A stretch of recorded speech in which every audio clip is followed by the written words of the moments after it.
আজ আমি এসেছি 50 বছর পুরানো এক পায়েস হোটেলে দুপুরের খাওয়া দাওয়া করতে। এইখানকার খাওয়া দাওয়া কিন্তু খুব জনপ্রিয়, কারণ কি এখানে মাছের অনেক রকম আইটেম পাওয়া যায় আর নানা রকম খাওয়ার দাওয়ার পাওয়া যায়, যেগুলো কিন্তু বাঙালির জিভে তৃপ্তি আর আমার সস্তায় বাঙালি থালি খেতে নানা জায়গায় ছুটে যেতে খুব ভালো লাগে। আর সেখানকার নানা রকম যে খাওয়ার আইটেমগুলো থাকে, ইঁচড় চিংড়ি হোক বা চিংড়ি পোস্ত হোক, মোচা চিংড়ি হোক, সেসব আইটেমগুলো ট্রাই করতে খুব ভালো লাগে। আজকে আমি চলে এসেছি কিন্তু নৈহাটির লক্ষ্মী হোটেলে। আর এখানে এসে কিন্তু একটা বোয়াল মাছ থালি অর্ডার করছি, তার সাথে কিন্তু রয়েছে এঁচোড় চিংড়ি। এঁচোড় চিংড়িটা কিন্তু বেশ সুন্দর, ছোটো ছোটো চিংড়ি রয়েছে। চিংড়িটা খোলা ছাড়ানো না, কিন্তু এঁচোড়টার কোয়ালিটি খুব সুন্দর আর বেশ সুন্দর, কিন্তু আগের থেকে অনেক ডেভেলপ হয়েছে, অনেক সুন্দর করে দিয়েছে কিন্তু এই হোটেলটাকে। তোমরা দেখতে পাচ্ছ, আগে যদি কোনো ভিডিও দেখে থাকো সেখানে কিন্তু অনেক পুরানো পাঁচিল ছাতিল ছিল, এখন কিন্তু রিনোভেশন করা হয়েছে।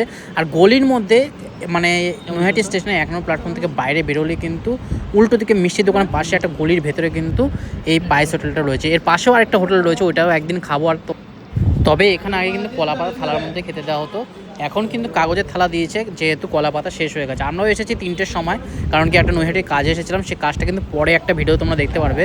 যাই হোক, আমার কিন্তু রাইস শেষ হয়ে গেছে, সেজন্য এক্সট্রা রাইস নিয়ে নিচ্ছি। এক্সট্রা রাইস কিন্তু 5 টাকা করে, যেহেতু এটা মিনিকেট চালের রাইস স্টেশনটা সস্তা, নাহলে বাসমতি চাল নিলে কিন্তু ওটা আলাদা দাম হবে। আর মুগের ডাল দিয়েছে, মুগের ডালটা বেশ সুন্দর। এই যে আলু ভাজা রয়েছে না, এই আলু ভাজা প্যাকেটে করে যে ছোটো ছোটো আলু ভাজাগুলো পাওয়া যায়, সেই আলু ভাজা দিয়েছে। আমার কিন্তু ব্যক্তিগতভাবে বাড়িতে হোক বা কোনো ধাবা হোক বা রেস্টুরেন্টে হোক, আলু ভাজাটা যদি মানে কুচো কুচো করে আলু কেটে যদি ওটা ভাজা হয় না, সেটা বেশি ভালো লাগে, যেটা পরোটা দিয়েও খেতে ভালো লাগে, ভাতের সাথে ডালের সাথেও ভালো লাগে। এটা কিন্তু রয়েছে মুড়ি ঘন্ট। মুড়ি ঘন্ট কিন্তু মাছের মাথা দিয়ে বেশ সুন্দরভাবে বানিয়ে। অনেক জায়গায় অনেক রকম মুড়ি ঘন্ট খেয়েছি, কিন্তু এখানকার মুড়ি ঘন্টটা আলাদা রকম লাগলো। এর আগে তোমরা যদি ব্লগটা দেখে থাকো, আমি কৃষ্ণনগরে গিয়েছিলাম, সেখানকার মুড়ি ঘন্টটা কিন্তু চাল চাল ছিল, সেই মুড়ি ঘন্টটা বেশ সুন্দর। আর আরেকটা জায়গায় খেয়েছিলাম শঙ্কর মিষ্টান্ন প্রতিষ্ঠান, যেটা কিন্তু কৃষ্ণনগরে, ওখানকার মুড়ি ঘন্টটা কিন্তু ওই চাল দিয়ে করা সেরকমভাবে মুড়ি ঘন্ট। কিন্তু এখানকার মুড়ি ঘন্টটা আমার মনে হয় যেন ডালটাকে শুকিয়ে নিয়ে, যেটা হচ্ছে মাছের মাথা দিয়ে ডাল হয়, সেরকমই একটা ফ্লেভার আসলো।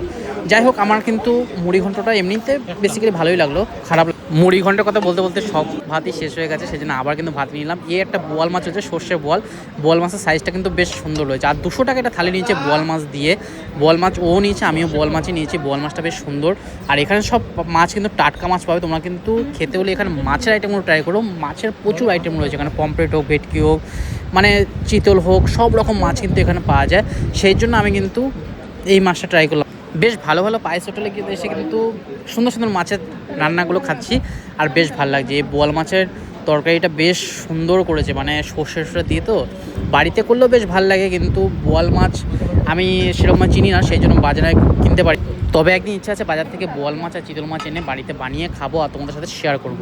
যাই হোক, ও বোয়াল মাছ দিয়ে খাচ্ছে, আমিও খেলাম। বেশ সুন্দর কিন্তু রান্না হয়েছে। বোয়াল মাছটাও সত্যি কথা বলতে দারুণ বানিয়েছে, বেশ ভালো লাগলো। আর তার সাথে একটা অর্ডার করেছি তেলাপিয়া মাছ। তেলাপিয়া মাছটা জাস্ট 40 টাকা নিয়েছে, একটু বড় সাইজের আছে তেলাপিয়া মাছটা। আমি একটু খাবো, ও একটু খাবে, শেয়ার করে খাবো। যাই হোক, সস্তার মধ্যে দুপুর বিকেলবেলা কিন্তু নৈহাটিতে এই লক্ষ্মী হোটেলে খাওয়ার বেশ দারুণভাবে খেলাম, বেশ ভালো লাগলো। আমের চাটনি রয়েছে, তার সাথে পাঁপড় রয়েছে, এটা দিয়ে আজকে খাওয়াটা শেষ করবো। যাক, তোমাদের কেমন লাগলো ভিডিওটা অবশ্যই কিন্তু কমেন্ট বক্সে জানিও, আর শেয়ার করে দিও। যারা যারা বাঙালি খাওয়ার স্বাদ ভোগ করতে চায় তারা কিন্তু অবশ্যই শেয়ার করো। তেলাপিয়া মাছটা দুর্দান্ত হয়েছে। ভাত নেই, শুধু তেলাপিয়া মাছ দিয়ে খেলাম, ভাত আর নিলাম না। যাই হোক, টাটা, আজকের মতো ভিডিওটা এখানে শেষ করছি। দেখা হবে নতুন একটা ভিডিওর সাথে। Tata, bye bye.